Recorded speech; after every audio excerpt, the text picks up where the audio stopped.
professeur maa ngi lay nuyu. maa ngi lay fay sëñ Pape. di nuyu ñi ñuy suivre ñëpp ci chaîne bi Sama Xalaat TV. tey nag ci li ñuy ñëw mooy plante bi nga xam ne mooy plante yi sax ci mangrove yi. maanaam ci yooyu sax ci biir ndox yi fi ñuy jëlee paañ yi. mais bala ñu ñëw foofu nag professeur bëggoon nañ tuuti nga fàttali ñi ñuy suivre feebar yi nga xam ni yow da nga siy yëngatu da nga koy traité ak garab yi nga xam da nga koy jaay so loolu léeg-léeg dañ ciy fàttee wax tamit te loolu c'est très important ñu koy ñuy seetaan di ko xam tamit voilà. waaw Pape li ñu ciy wax rek mooy garab yi nga xamante ni moom lañ gën a spécialisé wu yenn feebar yi. muy tension hypertension. estomac. ndoxum siti. diabète. hémorroïde moo xam interne wala externe bi parce que externe bi am na pommade. varicocèle. prostate. hépatite B. diabète. ak diabète surtout. yooyu daal mooy yi nga xamante ni moom daanaka moom ak impuissance sexuelle. waaw yooyu daal mooy yi nga xamante ni moom daanaka mooy sunu base. d'accord waaw yooyu moom lu ci bëri moom nit ki bu ñëwee mën na fa fekk garab gi. incha allah d'accord di fàttali rek comme ni nga ko waxee. que ni garab yi prix yi 30 000 la yi 40 000. ñun nag yàlla def na ki nekk États-Unis ki nekk France ak ki nekk Belgique. ki nekk Sénégal ak ki nekk Mauritanie ki nekk. Thiaroye ak ki nekk Yeumbeul ak Guédiawaye yépp même prix la. c'est-à-dire ñi nekk Europe da ci am ñoo xam ne boo leen nee 40 000 dañu yaakaar ni ñoom nga facturé 40 000. ndax li seen numéro nekk international waaw comprendre fekk man doxewuma noonu. même milliardaire bi sax bu ñëwoon 40 000 laa ko jaayee. comprendre pauvre bi ñëwoon 40 000 su ma ko dee wàññil nag sama diggante ak moom la. waaw nga xam ni mënu ko nga sarax ko. waaw kay waaw sama diggante ak moom la. mais prix daal benn prix fixe la 30 000 40 000. pommade yi 10 000. d'accord ja incha allah. xam nga dama ay saabu yooyu jaay saabu yi dindi. saabu yaa ngi koy defar ba léegi. waaw mi ngi koy defar de. waaw saabu cat saabu. saabu ubbeeku. waaw yooyu moom macha saabu allah. yooyu nag du ay saabu nii saabu yi am ànd ak ay ñaan. non yu baaxee. am naa ci benn sëriñ boo xam ne kay lim chaque jour bu jël ko moom bu jël ci du ko jeexal. yooyu tamit baax na gars yi xam ko tamit parce que des fois dañuy topp vidéo yi di wax ci affaire yi ba dañuy fàtte présenté tam garab yi nga xam ne yaa ngi koy liggéey. effectivement tam nit ñi dañ koy wax dina si bàyyi xel dina si am solo. au lieu nit ki di la woo di la laaj ñu wax ko ci vidéo yi mu xam ko. nga xam ni bu lay woo dina xam moom li mu soxla ndax da nga koy defal defoo. kon professeur léegi ñu ñëw ci li nga xamante ni moom mooy garab googu di sax ci mangrove. moom yan njariñ la am ci wàllum wér-gu-yaram ak nuñ koy jëfandikoo. waaw Plativier Pape baax na dafa nekk yoo xamante ni baax na ci wéru doomu aadama. même avant wéru doomu aadama sax dafa njëkk a baax ci environnement bi. environnement bi mu nekk. parce que boo gisee mu nekk foofu rek du hasard. donc am na ci yoo xamante ne sax day attirer ay touristes. dina tax touristes yi di ñëw. am na ci yoo xam ne dañuy lutter contre changement climatique ak yu demee noonu. donc am na ci yoo xamante ni am na lu ñuy def ci géej gi ak yu demee noonu. donc am na ñoo xam ne dañuy protéger côte de la mer bi ci côte bi ak yu demee noonu. maanaam ci avant côté santé bi rek.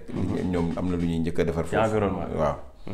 am na ñoo xam ne dañuy purifier ndox moom ngay wax noonu. am na ci yoo xam ne dañ koy purifier ak yu demee noonu.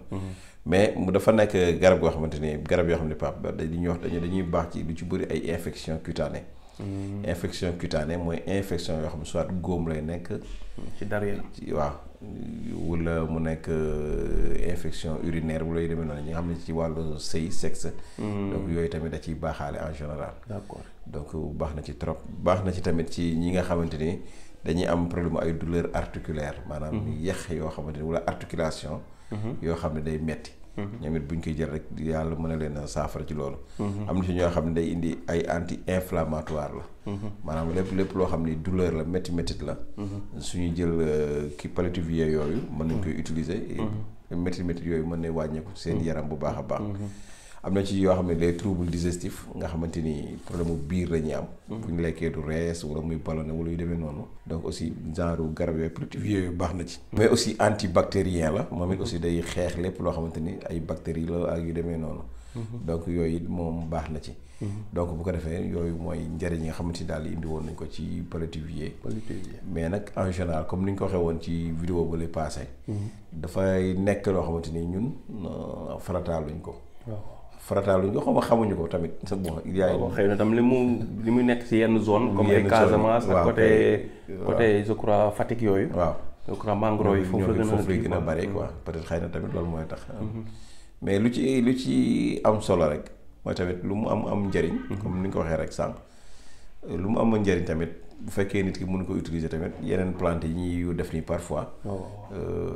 yoo xamante ni parce que tamit parfois wax nit ki loo xamante ni da koy jafe pour mu am ko. waaw day xaw a ñu dëkk zone yooyu daal lay gën a jàpp waaw. léegi nag dafa am ñoo xam ne fi may waxee mooy dafa am ñoo xam ne dañuy dëkk ci yeneen zone yoo xam ne loolu da leen di jafe. ba pare ñu bëgg ko wuti day poser problème. boo amee sa mbokk mu fi nekk nga wax mu dugalal comme les oto yi fépp la ñu def. waaw kay waaw. waaw professeur kon loolu am na solo léegi nag moom ni ñu koy jëfandikoo paludivier boobu. ça dépend rek mooy ni ma waxoon sànq ci algues yi rek c'est-à-dire que moom boo ko am paludivier dafa bëri ay façon tamit. mais boo yow yaa xool dañ ci soxla rek. boo ko jëlee. nga raxas ba mu set. nga def sa infusion. di ko utiliser mën nga ko naan demi-casse. suba ak ngoon 2 fois par jour. d'accord mooy tax mais li ci ëpp moom liñ ciy recommandé. mooy raxas ba mu set bi. utilisation bi. boo raxasee ba mu set. su la neexee nga utiliser noonu def sa infusion. su la neexee nga weer ba mu wow. nga def poudre. def infusion. d'accord yaa nit ki mooy xool. ñaar yëpp valable waaw. d'accord ñu bàyyi la professeur boo amee loo bëgg a tàggoo. waaw li may tàggoo Pape xam naa ni am na yoo xam ne kenn du ko wax sax ci vidéo. mais ñi nga xam ne dañoo am lu ñuy wax góomu robaale. waaw wala góomu jabet. day wér nañ koy faj. waaw man am naa ci ay cas yoo xam ne faj naa leen c'est-à-dire li tax ma koy wax nag defuma ko pour publicité. non bu leneen booy loolu bu fekkee da nga koy faj. non non publicité la waaw kenn ko xam di waaw d'accord non jar naa publicité kay. non waaw mais du publicité pour nit ñi ñëwoon ndax xam nga loolu. nañ ko publicité. bu amati góomu robaale góomu jabet wool professeur. waaw dañ ci faj ay looloo jar a publicité sax nag. ça veut dire li ma ci bëgg a wax mooy. pour dimbali ci loolu maanaam nit ki mën na ko am. yaakaar ni du wér ba deewaale ak moom. fekk mën nañ ko faj. man dinaa la ci transformer ay audio nga déglu ñi ma ci faj naa la envoyé audio yi parce que am na yoo xam ne kenn du ko wax ci télé. waaw c'est vrai. mais li mu bëgg a wax foofu mooy. ki ko am yaakaar ni kenn mënu ko faj.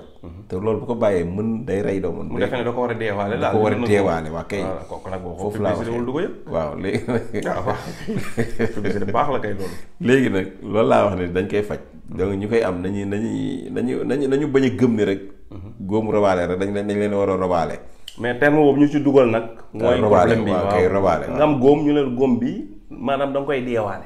loolu dafa négatif quoi. te dafa négatif de. dafa négatif bu ko defee nit ki jàpp ni kon jarul ma koy faj. waaw am na si yoo xam ne. waaw dañ góom neexul dund quoi. effectivement waaw ñu ko am daal nañ ñëw ñu jéem te yàlla tax xam na li ci yàlla def ñuy noonu mais. macha allah ñu jéem daal def ci sunu wastu ci àq daal. d'accord waaw moo gën daal. xam naa yow mi seetaan vidéo bi peut-être amoo ko mais boo déggee ku ko am wala nga gis ku ko am nga jottali ko message bi. parce que mën na am ni diñ seetaan te amu ko. mais mën na gis ko wala mu dégg ko mais ba ci am soxla. moo tax da message yu mel nii dañ koy war moom la ñu war di jàllale. di partager di aimer di partager di commenter. que plutôt que ay adamo yi nekk ci internet. rek voilà. loolu am na solo macha allah professeur kon ñu lay remercier. merci di jox rendez-vous ñi ñuy suivre ba vidéo bii di ñëw nga xam ne dinañ waxtaanee ñi nga xamante ne dañuy am ñeenti jabar ñu bëgg xam ci santé ci wér-gu-yaramu sëy. ndax ñeenti jabar baax na ci góor waaw am ndéet. waaw loolu lañ bëgg xam voilà ci côté santé sexuelle bu fekkee baax na ak nan yan conseil nga ci joxe góor gi am ñeent jabar nan la war a comporter woo et cetera ba mu bañ a loolu boppam. parce que excès ci sëy ñëpp xam nañ ni day. su texte inuisible. voilà kon loolu lañ bëgg waxtaanee vidéo bi. jërëjëf.